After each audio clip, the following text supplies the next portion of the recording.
Broadcasting from the Unshackled Studios in Melbourne. This is WilmsFront, brought to you by theunshackled.net. Now here's Tim Wilms. Hello everyone and welcome to tonight's show. The date is Wednesday the 25th of March 2020. It is 7 p.m. just past here in Melbourne. We are live on the Tim Wilms YouTube channel, broadcasting again from my new home studio, which you can see behind me. I decorated a bit today. As you can see, I've put a few books on the shelf. I've got to my left the Eureka flag, and to my right I've got the Australian flag, and behind that I've got a picture of Austrian economists there.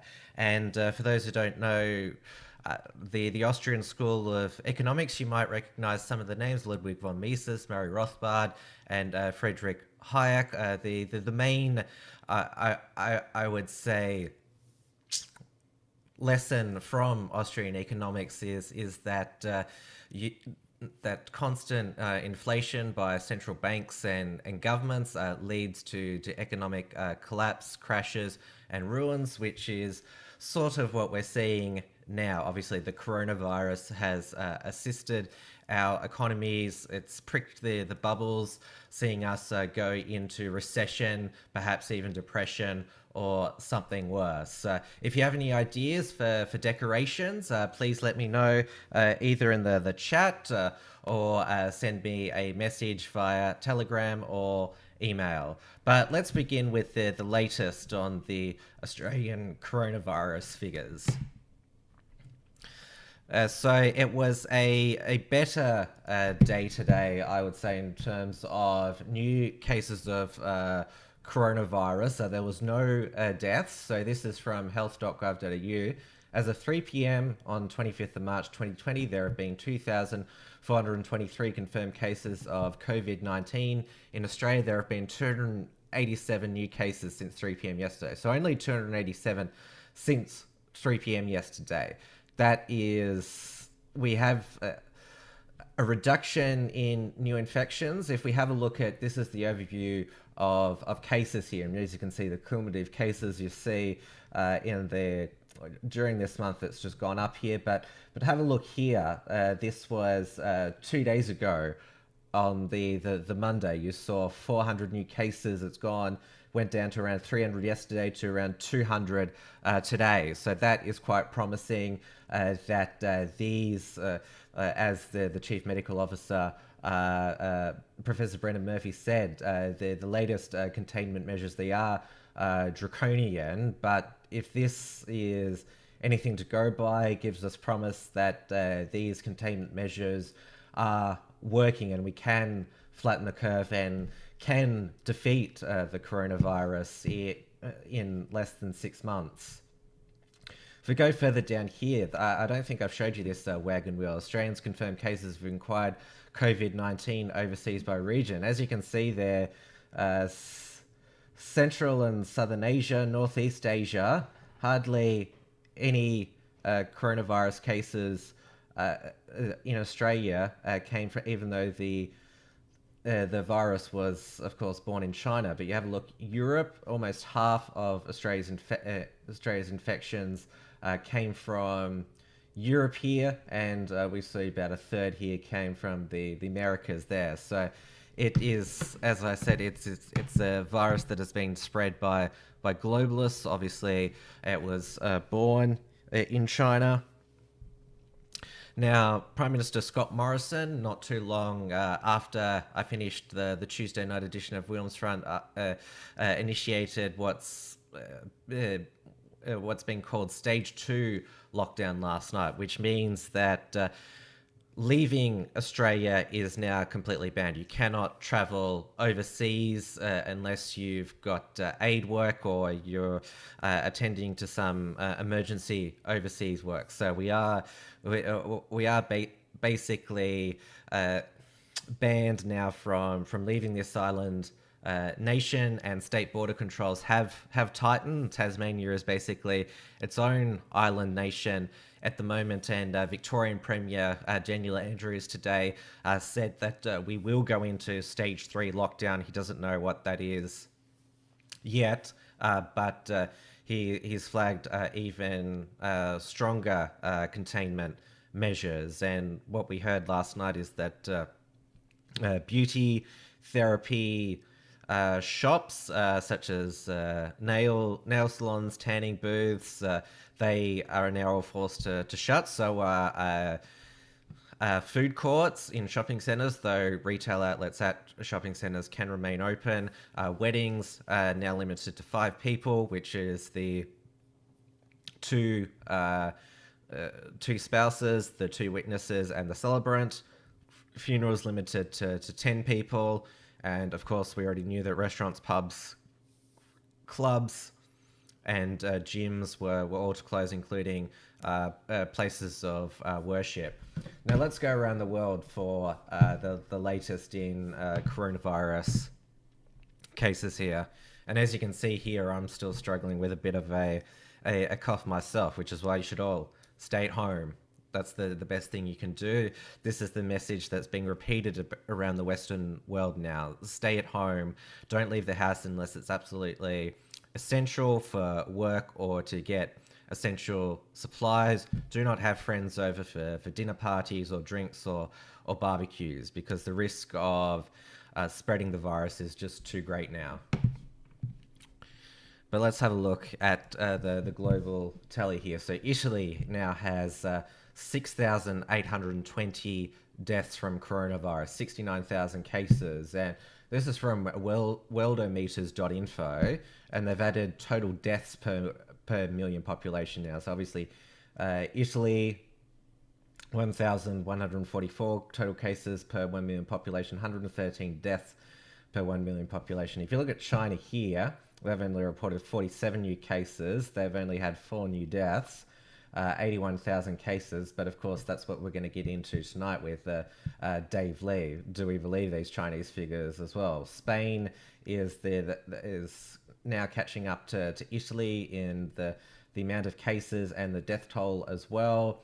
So is France and Switzerland. If you have a look at Switzerland, their total cases per 1 million population is over 1,000 now. And if we have a look how we're doing by comparison,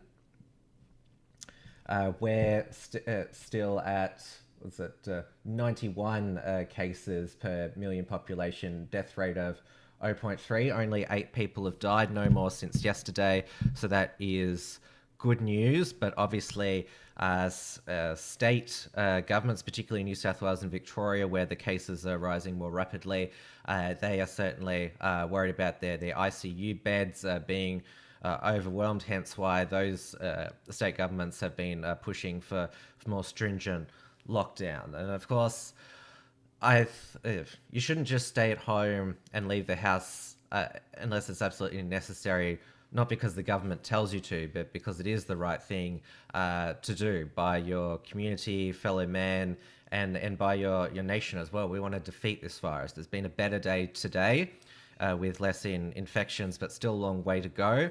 Scott Morrison said we've got to do this for at least 6 months. If we all obey by the social distancing and social isolation, then we can defeat this virus sooner. Now, over in the United States, obviously it's a federation of 50 states. Each state is doing their own thing. Donald Trump, he says that he wants to reopen the United States for business by Easter Sunday. That is not going to happen. I know that Donald Trump, he wants some sort of economy to go to the November election. I really, it's going to be a recession because of this virus, not because of his policies. Everywhere in the Western world is going into recession, and Trump should just do what he's been doing for the past month, calling it the China virus. And as I've been saying, we need to pledge, once this pandemic is over, never again and never forget that this virus was born in a filthy, wet live animal market in Wuhan, China. The virus, of course, was spread by globalist travelers. The bat soup meme is not far from the truth of the origin of the virus. And of course, Communist China claims the virus is contained. Xi Jinping, or Winnie the Flu, as we're now calling him, he visited Wuhan on the 10th of March to declare mission accomplished. Factories have reopened in China. Restrictions on movement and face masks in public have been relaxed. Factories have been reopened. But it's cold comfort for us in the West, where all responsible citizens are staying at home, leaving only for essential work and purchases. But we've learnt not to believe anything that does come out of Communist China. They could be telling us the truth, but they could be lying through their teeth again. Prominent Australian vlogger, China expert and critic Dave Lee posted a recent video telling us, I told you so and I was right. Has China's spell over us been broken? Do they have the upper hand over the Western world still? And how can we make China pay for creating this virus, which has led to this pandemic? So, Dave, welcome back to the show. Thanks for having me on, Tim. Now, I can see that you're in the same place as you always are. You're home with your book collection behind you. I've introduced my audience to the book collection behind me now. I still need to fill it up a bit, but this is the new normal now. I'm at home, you're at home. Yeah, for the foreseeable future. What does your audience think? How long will we be stuck at home? Well, I know that a lot of our audience are fearing that things in Australia are going to get a lot worse because obviously we've seen the large lines outside Centrelink beginning this week. The MyGov website crashed Monday and yesterday, and there is order and calm. A lot of people have broken down because they've lost jobs, businesses, livelihoods. The supermarkets, there's no more sort of rage anymore. There's just sort of calm and order. But you just sort of wonder if whether it's demoralization as well, because I had to go to the supermarket today, and when I was on the road, you just sort of, while you're driving and just seeing the sort of lack of activity, you just want to burst out in tears because look at what's become of us. Yeah, this is what Wuhan had to deal with a few months ago, back in February, where they started to take it seriously and had to shut down the entire city. But we haven't got to that level yet. That's for sure. So you've got a bit of a cough as well, and it seems that I noticed that a lot of other people have as well, which you wonder if it's the coronavirus or it's just a symptom of our state of mind. It's psychological, that we're just, as I said, so demoralized that it's a psychological sickness as well.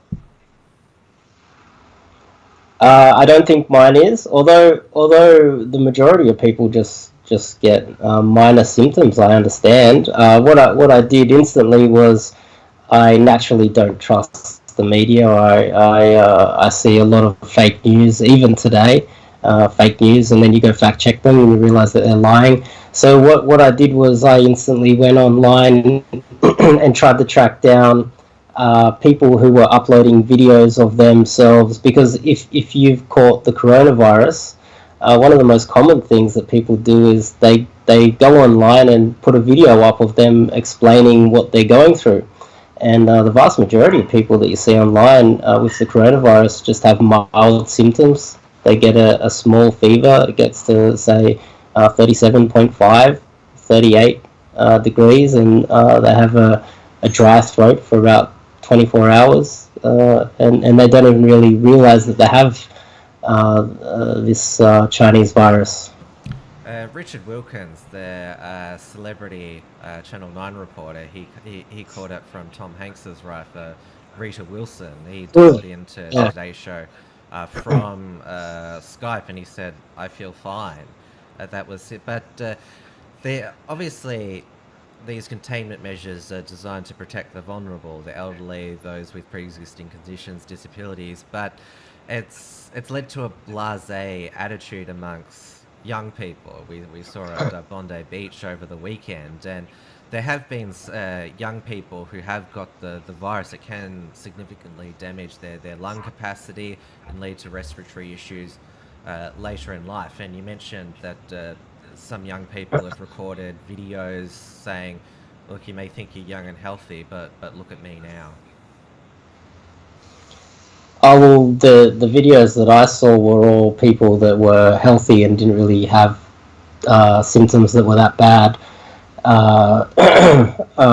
Yeah, so I guess we can go back to where it all started. It all started from Wuhan.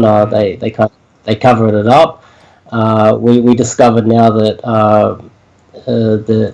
patient zero was recorded back in November. Yes. So it took almost 4 months for us to realize. They had the People's Party Congress, I think it was the 12th through to the 17th of February, and then about the 19th, it got out of control, spiraled, they hit exponential growth. People started dying in the streets. I remember I was being told on the 19th, because I have a contact in Wuhan. My contact is still stuck in Wuhan, by the way. And then on the 22nd, I managed to get a video up of February. And all the way up until now, they shut it down. Total shutdown, and because the people in China don't really trust the government, and do you blame them? These people started escaping Wuhan. They didn't want to be locked down, and they didn't want to be confined. So it spread all over China. Then those people went from, say, Shanghai, Beijing, Guangzhou, and started flying out of the country to all over Asia, and they started spreading it around the world. This is pretty much what happened at the moment. Up until now in Wuhan, last night my contact told me that they have given it 14 days and they will be allowed to leave home. There'll be a gradual opening up in Wuhan. My contact's right in the center of it. So I'm looking forward to speaking to my contact face to face, because there's a lot that cannot be sent to me over the internet, because I really don't want anything bad to happen to my contact. So hopefully my contact comes back in one piece and I can find out, maybe tell you guys later on what really happened. I think I'm the only person that has the contact in there right now. There might be a few others, but I'll have one-on-one conversation and be able to bring you guys some breaking news that no one else would have. Definitely. Yes, because we are seeing, as you just established, it didn't break out in December as we were led to believe, all the way back mid-November, and it was from this, as I repeatedly say to make sure that we don't forget, that it was from that filthy, disgusting wet market with live animals in Wuhan, which it's not actually the first time that a new virus has been born out of those wet markets. Yeah, of course. I've heard every conspiracy theory you could imagine. Some of them are hilarious. But my contact in Wuhan is quite certain that it came from the wet markets. That's what my contact believes. But what is happening right now is that the Chinese media is now pushing this conspiracy theory that the United States planted it there. And this is not something that they did once. This is something that the Chinese media is still pushing today. They're using WeChat, they're using CGTN, Global Times, and they're now branching off into TikTok. They're using all their social media to push this conspiracy theory that the United States created this biological weapon and attacked China with it.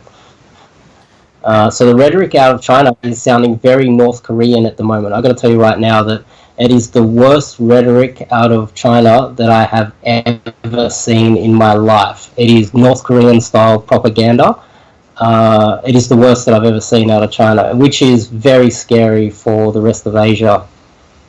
It was said by Fox News host Tucker Carlson, but I'm sure it's been said by many others, that China knows that political correctness in Western nations is our biggest weakness, and they know to exploit it through propaganda. And I remember was that a month ago, probably about a month ago, and during the early days of the pandemic, the government's introducing the travel bans from China were called racist, and of course we had the World Health Organization Director General Tedros Adhanom, who's Ethiopian.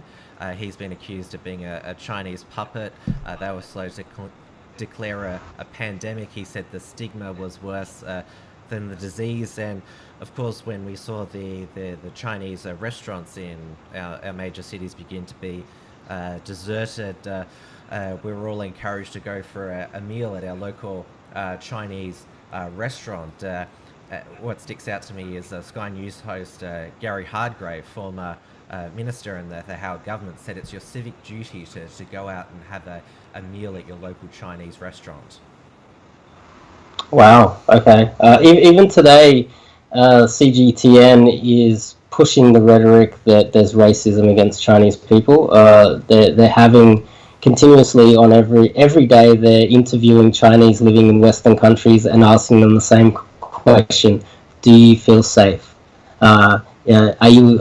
Is it safe to go outside? The rhetoric coming out of China is North Korean style propaganda, war type propaganda coming out of China. They're interviewing Chinese people in Western countries, and they're trying to lead the conversation down the track that all Western countries are racist and that all Chinese people are unsafe. And China claims its recovery rate from coronavirus is 90%. No other nation has got anywhere near even 50% recovery. It sounds complete rubbish. What do you think is the actual situation there? Because they've declared mission accomplished. Xi Jinping went to Wuhan saying, yep, but it looks everything is going to return to normal soon. Again, I'm not a scientist. I'm not a doctor. I don't work in this field, but I do have access to a few scientists, and I have had a few conversations, and they've my first assumptions have been blown out of the water by these scientists. Quite a few of my first theories were just, I've been told that they're totally wrong. This is a very serious virus. It's real. I spoke to a scientist in Oxford that actually works in this field, and I was told that this is no joke and that Australia's in a lot of trouble because of this virus. I wasn't sure, especially early on. There wasn't enough information. All I was seeing was dead bodies in Wuhan and the hospitals being over, way over capacity, even people in the hallways dying and dead bodies. But after what happened in Italy, I think that was a huge reality check for everybody. Italy has first grade healthcare. They have world class, one of the best in the world apparently, and they couldn't handle it and are still struggling today. The spread is very interesting because there's a few different strategies. I did a little bit of reading on this, all the different strategies that experts in the field have suggested, and one of those strategies is China's strategy, where the entire community, top down, they all shut down the entire country. They all go indoors. If you leave your home, you wrap yourself up in plastic, gloves, mask, goggles, everything. As soon as you come back in, you clean your shoes and you spray yourself down with disinfectant.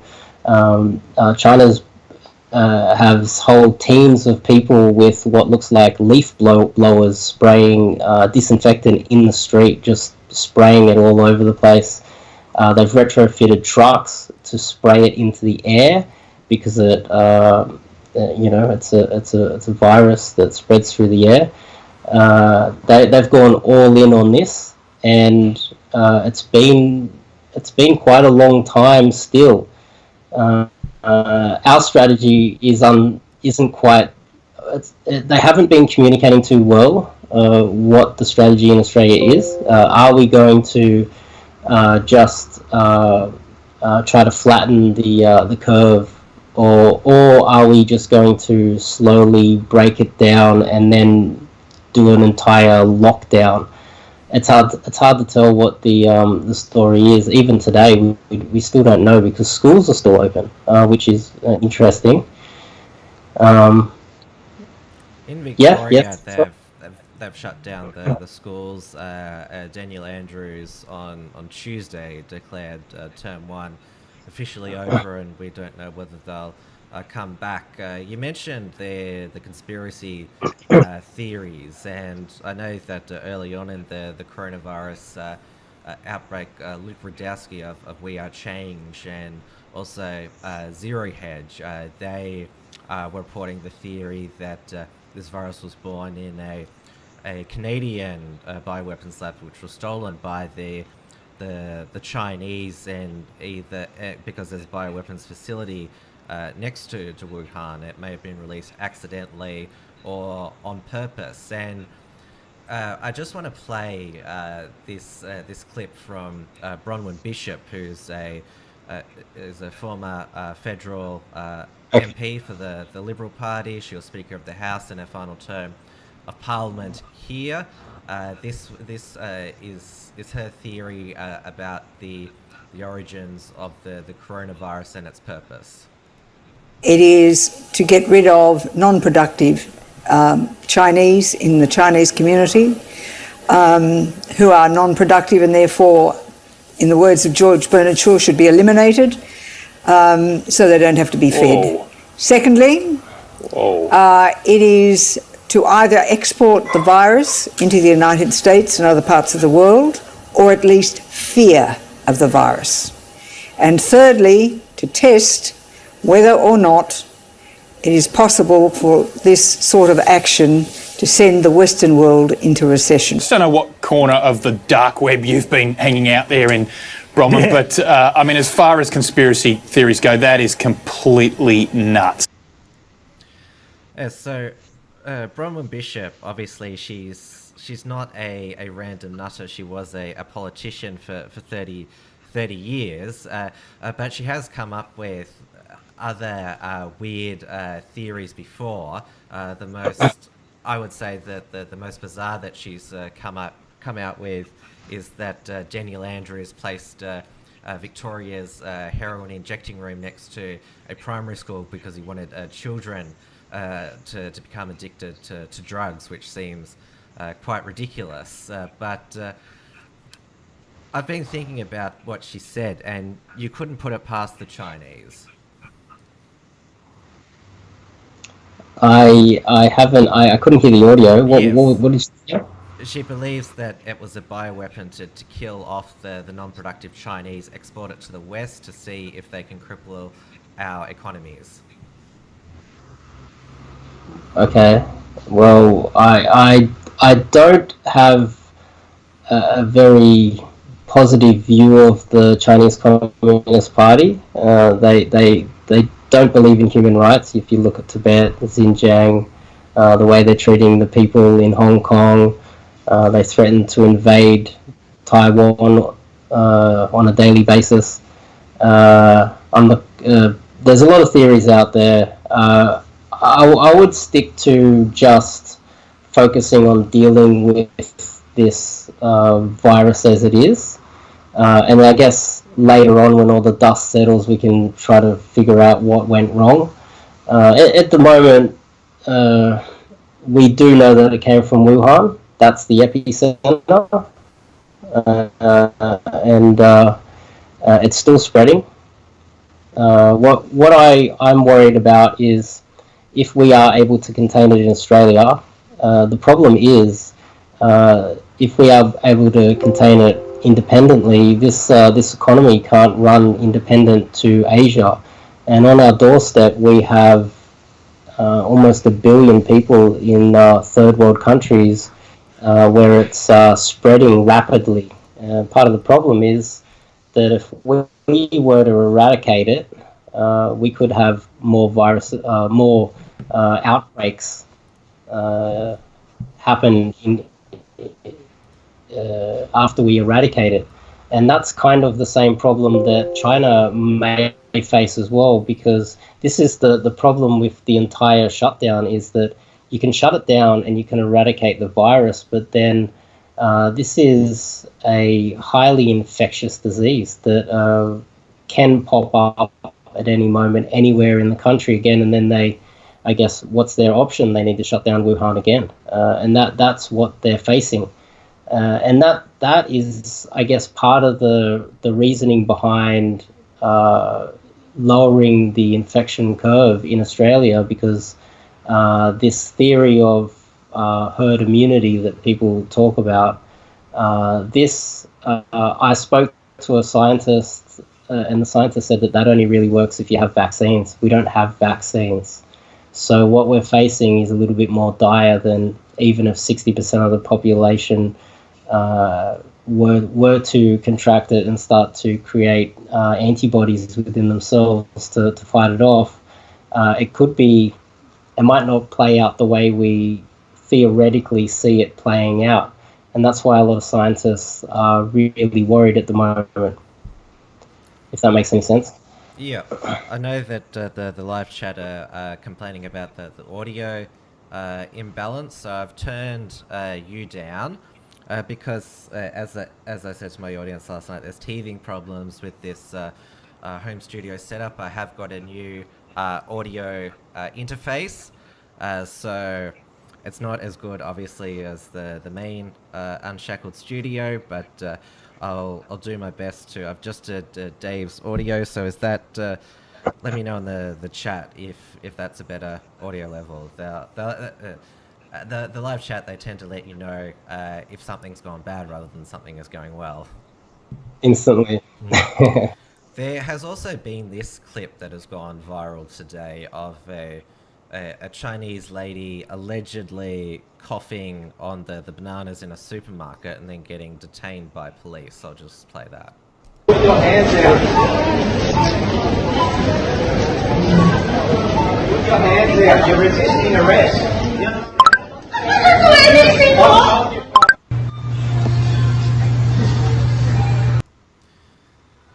Yeah, so I don't know. I think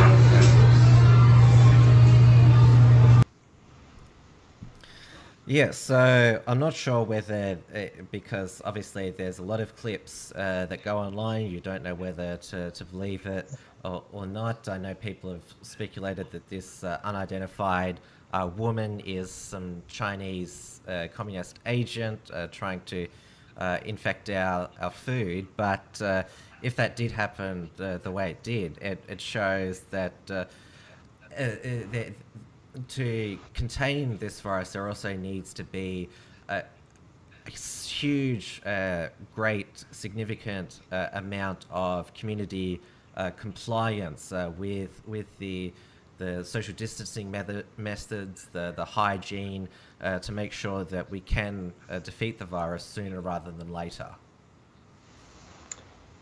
Well, I have a lot to unpack there. Well, firstly, there are a lot of immigrants in Australia that want to do us harm. That is a fact. There are actual agents in this country right now that want to effectively destroy this country. That's a fact. That's 100% fact. This isn't a James Bond movie, and it's not fiction. This is what we're dealing with.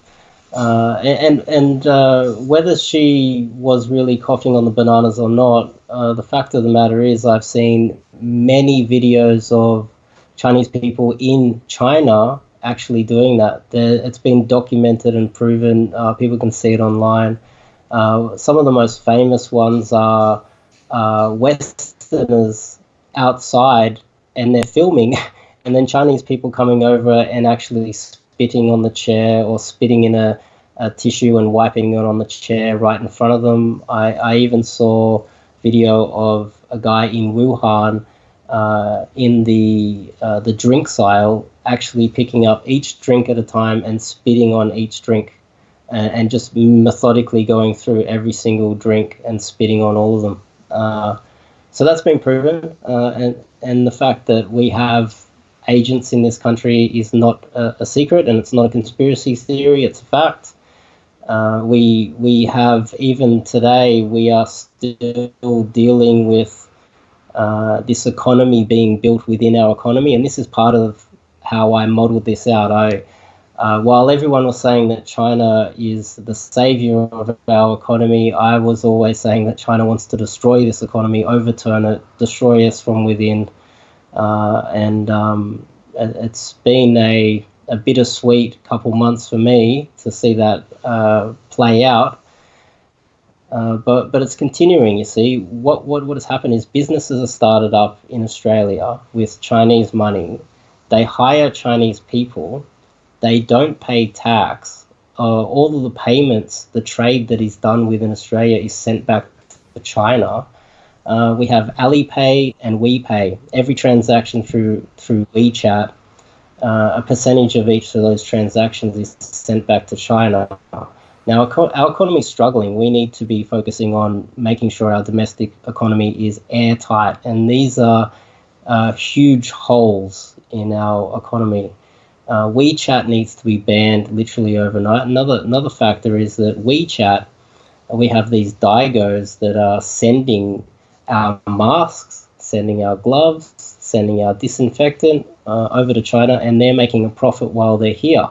That profit needs to go to the Australian people, and every cent that they make in profit needs to be taxed. But it's not being taxed because each payment is made through WeChat. And it's also racism as well. Now, this is real racism because the Australian people don't have access to that market. And we need to figure out a way to get access to that market, whether it is by force. And I think now that our economy is struggling, the Australian people have the motivation to actually go out and make sure that we have access to these markets and that it's taxed and every single cent goes back to our economy. This is how China behaves. They create businesses within your country. They don't pay tax in your country. They become this parasitic business that feeds off your country and makes China rich. If you look at Thailand recently, 60 to 70% of all property in Thailand, I've recently discovered, is owned by Chinese. Wow. They have businesses, tourism businesses, tour guides. They have you name it, an entire hospitality industry over there that not 1 cent goes back to the Thai people. Now, what recently has happened is 2 weeks ago, the king of Thailand, I heard, has left Thailand because of the outbreak, and he has taken a ton of money out of the country, and he's living in Germany, and he's going to wait out this virus. It's just an example of infrastructure in a country being parasitically broken down by racist immigrants that refuse to hire the local people. If Thailand had a proper tourism economy where the money, the tax, etc., went back to the Thai people, they would have a little bit more infrastructure. But part of the problem with Australia is that we've been rich for such a long time that we don't even notice it. And I'm hoping that people start to notice these massive holes in our economy that have been built up. This new company has just started up called Didi, D-I-D-I, and it's a competitor to Uber.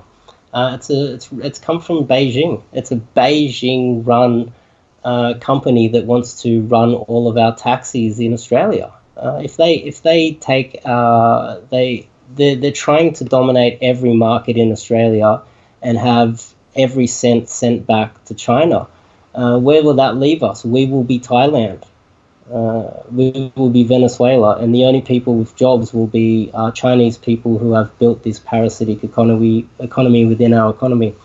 But yeah, I went on a bit more than I probably should have, but I can talk forever, and Tim, you should know that. Yeah, no, but the audience, they're eager to hear you as much as possible. I know the audience, they're still complaining that they can't hear me very well. I will sort out the audio issues eventually, but I do, after this show, if you're listening to on podcast, I do equalize the audio as much as possible. With regard to, we have heard these rumours of busloads of Chinese people raiding rural supermarkets, hiring buses to buy up all the essentials to either sell on eBay here or send it back to China. But there've just been reports and rumours. There hasn't been too much photographic or video evidence. The videos and photos I've seen are actually old ones from, because the baby formula buying and sending back to China has been happening for years, and that was triggered by a different event in the fact that baby formula it was poisoned in China, and they Chinese parents didn't trust the formula that was produced there.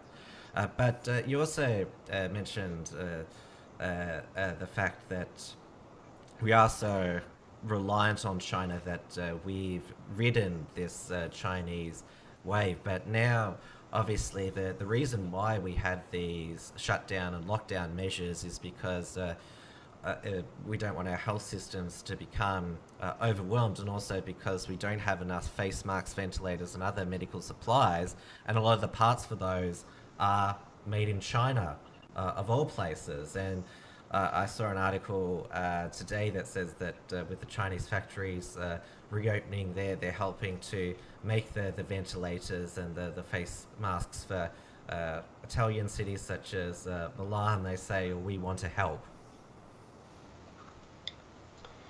Yeah, they want to help, but they want you to pay for that help. So none of that help is free. I don't know if you've heard that. They arrived recently in Serbia as well, with doctors and a lot of supplies, but Serbia has to pay for that. And this is what's China's game. Nothing is for free with this country, and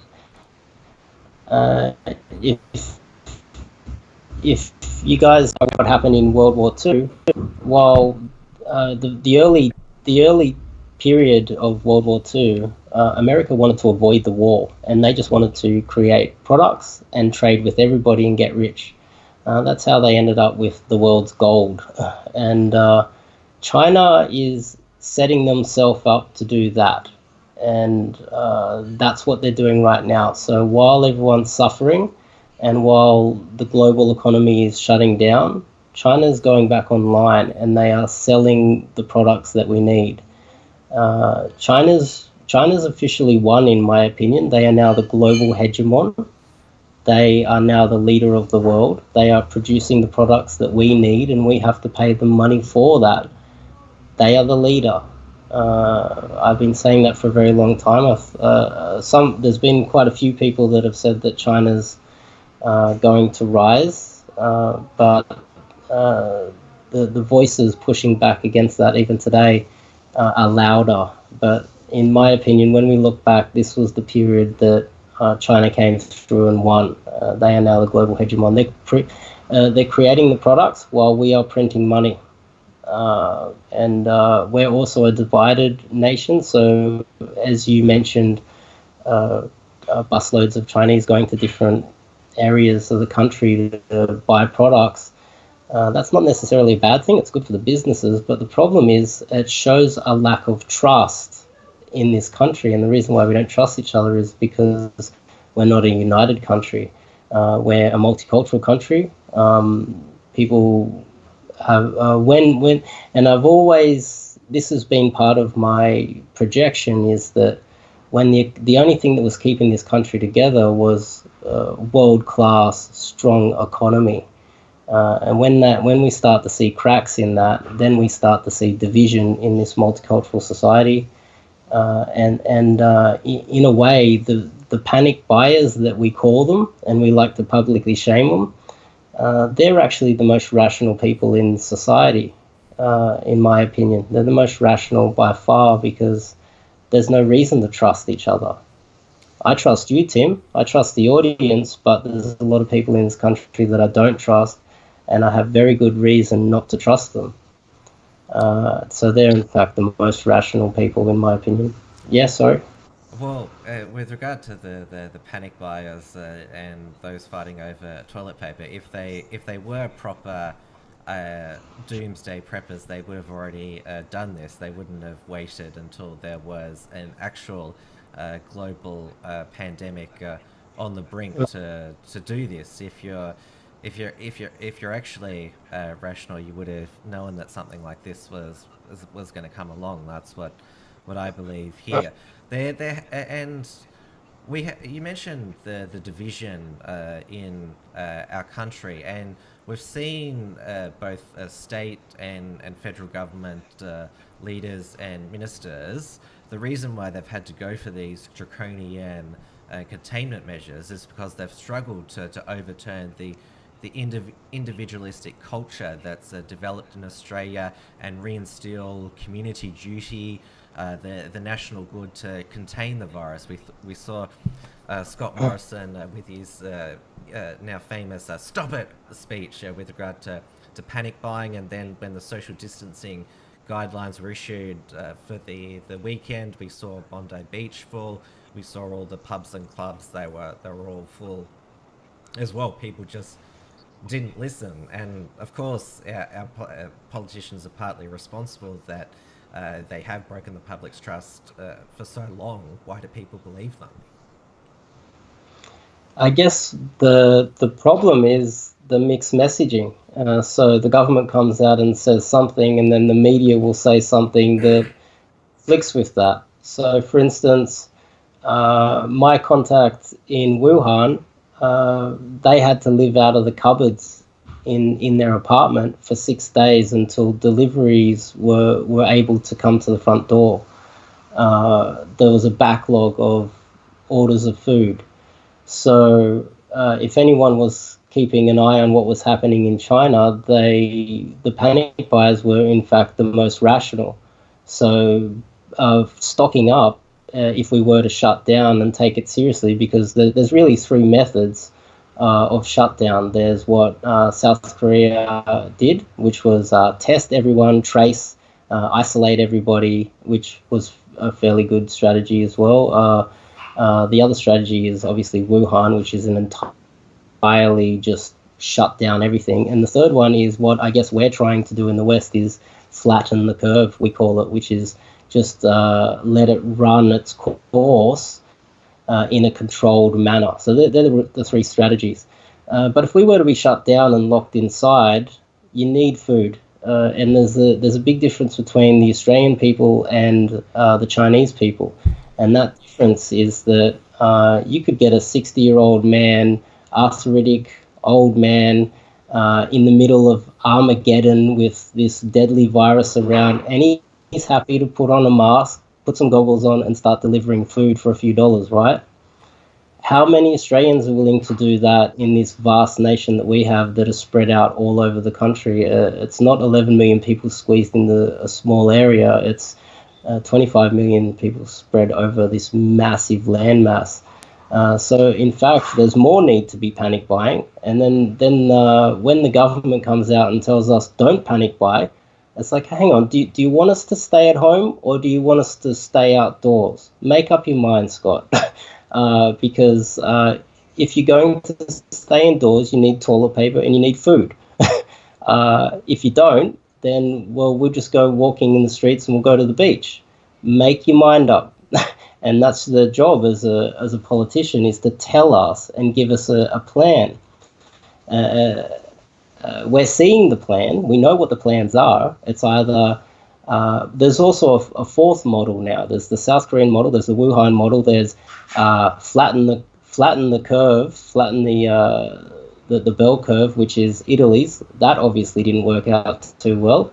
And then there's the fourth one, which is the Swedish one. I'm sure you guys have heard about Sweden's golden plan, which is just let it run wild. Well, So Greta that- Thunberg reckons that's she has the fourth- coronavirus now. Oh, well, I guess there's another thing I'd like to make a point of, is that this is also probably the end of Greta, because I think feminism, by bringing out a crazy little kid as their golden, savior of the world that was born with a PhD. She was just born with a PhD at Oxford University. Did you know that? She just knows everything. That's just evidence that we are just this Aztec style, ancient Egyptian style, just a weird sort of nation that doesn't make any sense. You can't really just put this golden queen on the throne and expect people to listen to her. But that also takes away from our credibility when you have a child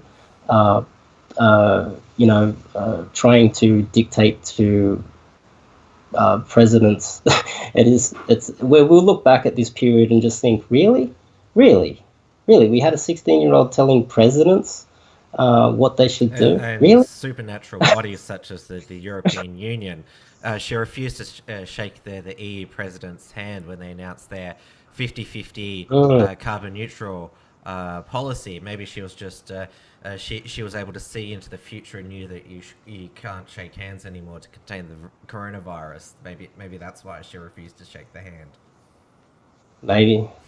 Gee, I don't know. Greta's gonna come and save us all. But at the moment, it's hard to see what the strategy is, because the schools are still open. My understanding is that Scott Morrison took his children out. That's the gossip. He took his children out of school 2 weeks ago, yet he's allowing schools to be open. I understand that children spread the virus the fastest. They might not get sick, but they are like this reactor that spreads it. And during school holidays, less viruses spread. So I think you can either tell us, okay, well, don't go panic buying, don't go lock yourself up at home, but let your kids go and spread the virus. But we're going to shut down the pubs. What is really going on here?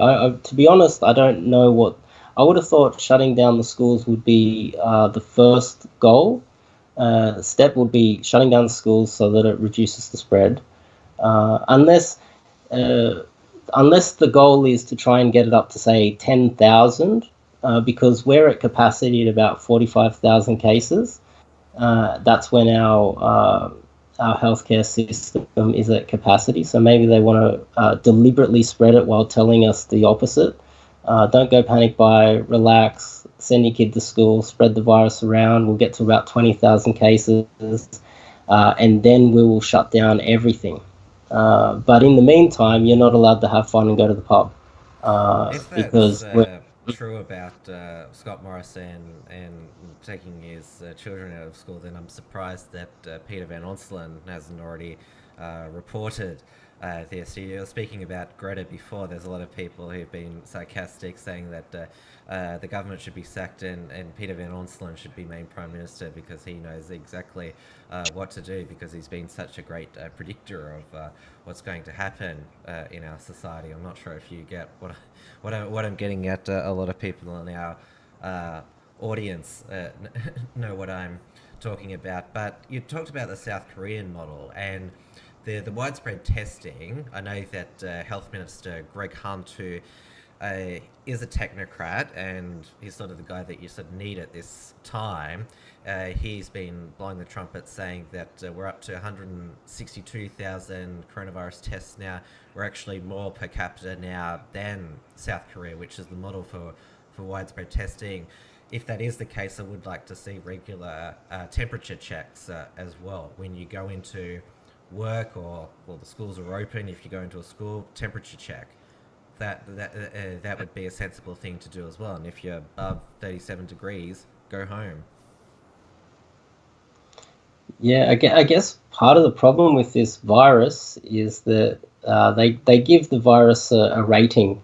I don't fully understand what the rating is. I'm not an expert in this field, but the average flu that everyone catches is 1 point something MO. They call it MO, and this is a 2.6. Two is bigger than one. That's all I understand. So it spreads quite rapidly. I think the new numbers are that it will stay on surfaces and it will remain alive for 3 days. Before it was 6 days, but apparently it's now 3 days. If you, and this is part of what I'm a bit confused about, is that if you were sick and you are carrying this virus, everything you touch, you're spreading it, and it stays there for 3 days, and it is highly infectious, next level, highly infectious, so infectious that anything you touch, everywhere you go, people will be infected if they even go into that area. So when someone says they want to publicly shame another person about social distancing or not wearing a mask, part of the problem is that we also need gloves and goggles and literally just cover ourselves in plastic, like what they did in China. They took it extremely serious. Here's an example. In Wuhan, in the middle of the crisis, people were locked up for about 3 weeks to a month. And in my contact's apartment block, a man in this apartment block was confined for 3 weeks. Imagine that. That would be, they're going through hell over there. It's really tough. He had a lot of rubbish in his apartment, and he decided to put his gloves on, put his mask on, and prepare to go outside for the first time in 3 weeks. And he took his rubbish down to the bottom and just put it in the bin and came back up. He was infected. He was infected just walking downstairs. So it either was airborne and got in through his eyes while he just walked downstairs. He was extremely careful, and would you believe it, then the entire apartment block panicked and they literally wanted to kick him out. So to understand the paranoia in China, you have to understand from stories like this,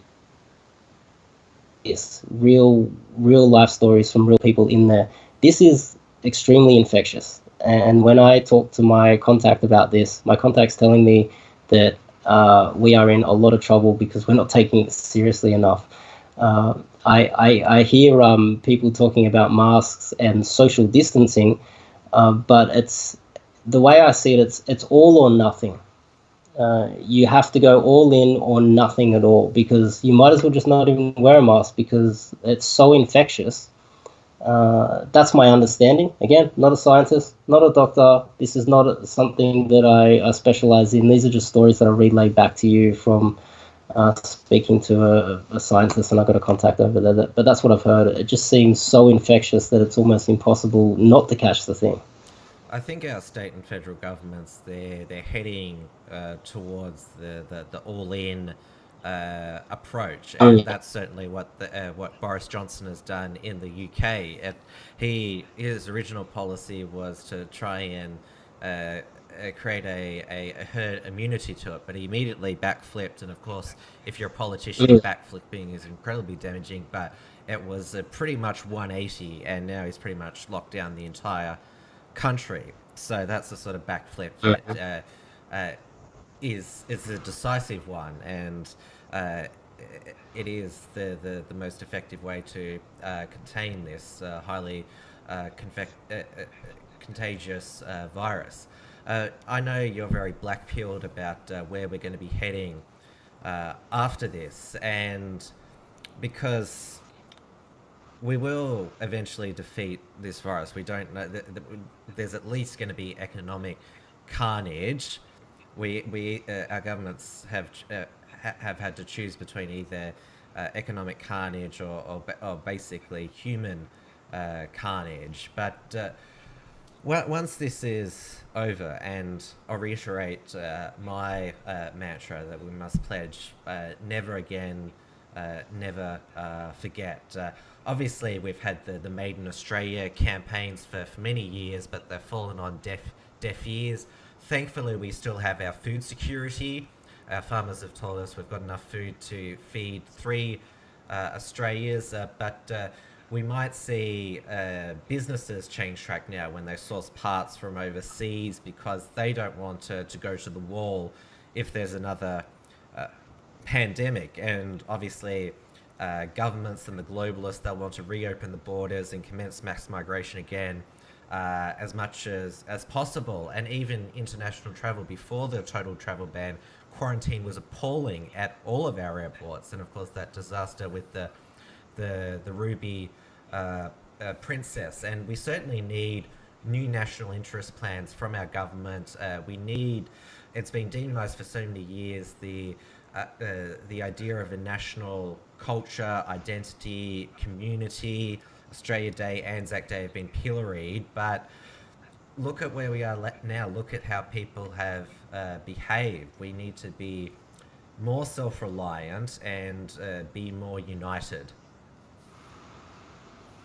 Yeah, definitely. But unfortunately, we're not going to be. I'm not that positive about that. We have people who have on the immigration problem. We do bring in a lot of amazing human capital. The problem is when that human capital comes here, they are here for the Australian dollar.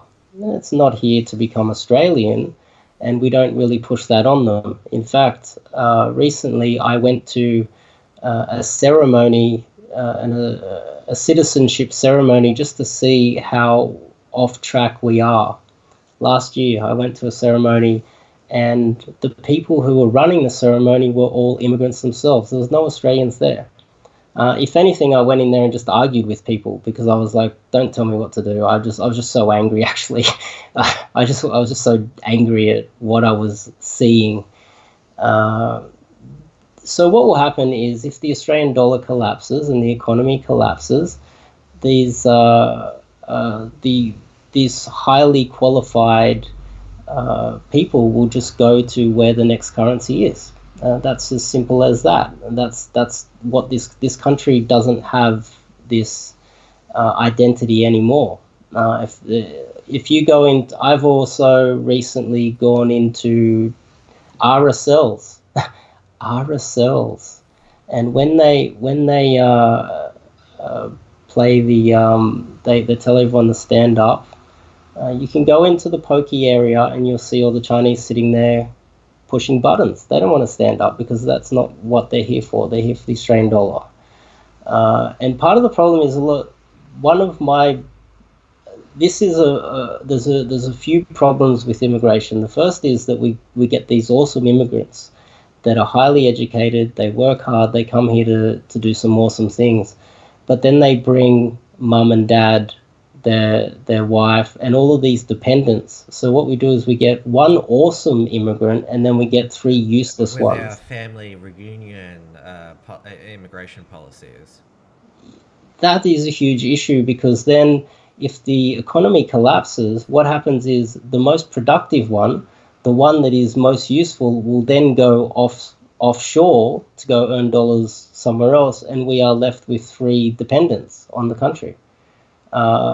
That's really what is happening, and that is what is happening today. We have people, even today, I've gone out and spoken to people in the street. I spend a lot of my time, whenever I'm out in public, I'll just ask people if they're an immigrant, they're a useful immigrant, I'll ask them, so if the economy collapses, what's your plan? 100% of them will all tell me, well, I'm highly educated, I'm useful anywhere. Why would I stay here in a collapsed economy? I'm going back home, and then I'm going to work out how to get a visa to the next place, depending on how bad it is. That's the strategy. And I think that we have deluded ourselves into this. It's really a delusion that people come here and then they wrap themselves in the Aussie flag, and they want to stand up to attention and salute the flag, and they're going to stay here when the economy collapses. No, that's just not it. But it's only one-way traffic. So what it is that people can come here and bring people in as dependents, but when they become unproductive people in our society, we can't get rid of them. So it's only one-way traffic at the moment, and only now we're starting to see that. I'm hoping. I've been talking about. So you think that they might self-deport anyway? 100%. But the people who will stay here for the Medicare and the welfare, they will stay here, and the most productive people will leave. That's just how it is. That's just how it is. It's just a fact. In a just world, China should pay and compensate the rest of the world for creating this virus, because as I mentioned before, these wet markets have created viruses before. That's how SARS originated. China said they were going to crack down on these wet markets. They're still in existence, and I know that when we were going back to the early days of the pandemic, and people were saying how disgusting eating all these exotic animals were. That's like, how dare you criticize their culture, even though this is completely unhygienic to eat bats and other exotic animals. And because after World Wars I and II, Germany paid reparations to the nations that it waged war against. Of course, should China pay compensation, have sanctions against them, is one thing. Could the rest of the world enforce that? Will governments want to take a hardline stance against China, or will they just capitulate and just go back to business as usual and hope there's not another pandemic? Well, the reason why I've been so accurate is that I don't focus on what should be. I don't focus on myths like human rights. I don't know where that myth came from, but when you look at how the world really behaves, there's no such thing as human rights. China may have inflicted all of this pain on the world, but China is blaming America for it. China is not taking responsibility for it, and they will not take responsibility for it. Just something as simple as naming it the Chinese virus, which would go a long way to making them accountable, actually, because then we know where it came from, and then everybody can still, in 10 years' time, look back on this day and say, oh, it's the Chinese virus, the same as the Spanish flu was an issue. The Spanish flu, it actually didn't originate in Spain. It broke out in other World War I affected nations, and it first became reported on in neutral Spain. That's why it's called Spanish flu. But this virus, it is the China virus, and it's funny that the Spaniards, they, even after a century after the pandemic, they haven't said, oh, can you please change the name? They're not bothered by it. It's obviously China exploiting as it was pointed out there, the Western journalists are doing China's work, saying to Trump, how dare you call it the China virus? And they're facilitating the collapse of their own country. This Spanish flu, I guess they speculated that it could have come from America. And America was a rising power at that stage, and obviously they didn't want it named the American flu, so they named it the Spanish flu. Maybe in the next 5 years we'll rename it the Australian flu. Maybe we will get the blame for this one, but I wouldn't put it past them. Anything's possible, but all we have to do is look at the facts, and the facts are that they are not being held accountable, and no one is stepping forward to keep them accountable. What they are doing right now is slowly putting their factories back online, building up products that the world needs right now, and selling them. And some of them on credit already. I dare say that all of the products and the the doctors that went over to Serbia recently were put on credit because Serbia's economy is struggling at the moment.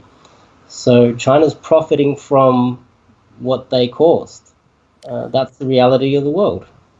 There is also governments can basically, nations that are in debt to just refuse to pay the bill. That's what Lenin did after the Russian revolutions. That's what Hitler did when he rose to power in 1933. Obviously, those two regimes were disasters, but there's a precedent there. You can just stiff the other nations that you owe money to. That's an option. The problem is the reason why Britain won the 100-year war against France was it was over credit. It's because France wasn't credit worthy and Britain was. Britain's little missions around the world were bringing back money, and that's how Britain overtook France, and France defaulted. So if you are not willing to pay back your debts, the rest of the world notices. They see this, and a lot of people watching are not aware of what the flow-on effect is going to be. There's another thing happening is that South Korea is getting closer. I know I've mentioned this to you before. One thing that I do is I have a recent history of being right, but I don't sit there and try to protect my predictions. I've got some more for you, and that is South Korea coming closer to China, and South Korea is already a puppet of China. Now, this is an outrageous prediction, the same way that my prediction that China was going to destroy our economy is outrageous, but South Korea, in my opinion, this entire time has been slowly figuring out a way to try and get closer to the next global hegemon, which is right on their doorstep. And to facilitate that, they might have to kick the United States out and unite with the North. And there's a possibility for, I don't know how long, they will be an extremely wealthy country when they go online and start trading heavily with China. Until China figures out a way to destroy their economy, because that's how the Chinese economy behaves. It's like a parasite. They help you briefly and then they slowly eat you away from within. But that's where we're heading at the moment, is South Korea turning their back on us, the people who liberated them in 1950. That would certainly be a interesting development, I would say, put it mildly, but obviously the immediate focus should be on our own survival as a nation. It's obviously going to be tough. Every national cabinet meeting, there's a whole bunch new of containment measures and restrictions introduced. You hope that lessons are going to be learned from it, and of course I understand where you're coming from. That sort of hope doesn't mean that it will happen, but as a commentator and as a media outlet with the Unshackled.net, will certainly be analysing and scrutinising the aftermath to see what lessons are learnt, what's ignored, and basically how the path to recovery is going in Australia. There is one more thing I'd like to say, and that is it would seem that this could be which Indonesia overtakes Australia's economy. This could be the point. I'm not exactly sure. We'll have to wait until the dust settles. But if Indonesia's economy has just overtaken ours because of our inaction to protect our domestic economy from the white ants eating it from within, and our inaction shutting down this virus, there's a real possibility that Indonesia has now overtaken our economy, and economic might translates into military might. and that is some pressing issue for the Australian people that the media hasn't touched on, which I'm very surprised. They're not touching upon a lot at the moment. It's all connected because this virus then leads into the geopolitical pressure. We figure out which countries go online faster, which countries are able to produce products faster and profit from the doom. And obviously China's going to go online faster and profit from the doom, and be online a lot quicker. How rich does China get in the next 10 years is anyone's guess. Will they get as rich as America did during World War II is anyone's guess. But I predict that they will come out way on top. That is most likely. Well, all the best, Dave. We'll check in again soon to see if you're sadly correct on these other predictions. But you're welcome back on the show anytime, and I know you're happy to come on. Thank you so much for enlightening our audience. They absolutely love you, and they've certainly found tonight a worthwhile alternative to what's on the mainstream media. Yeah, well, you're welcome. I will obviously come on and talk whenever you want to talk about these things. As far as I'm concerned, while everyone's unsure as to what is happening, it is crystal clear to me. The map is very clear. And I think that I've given you guys a good indication of how I see it. So, yeah, thanks for having me on. All the best.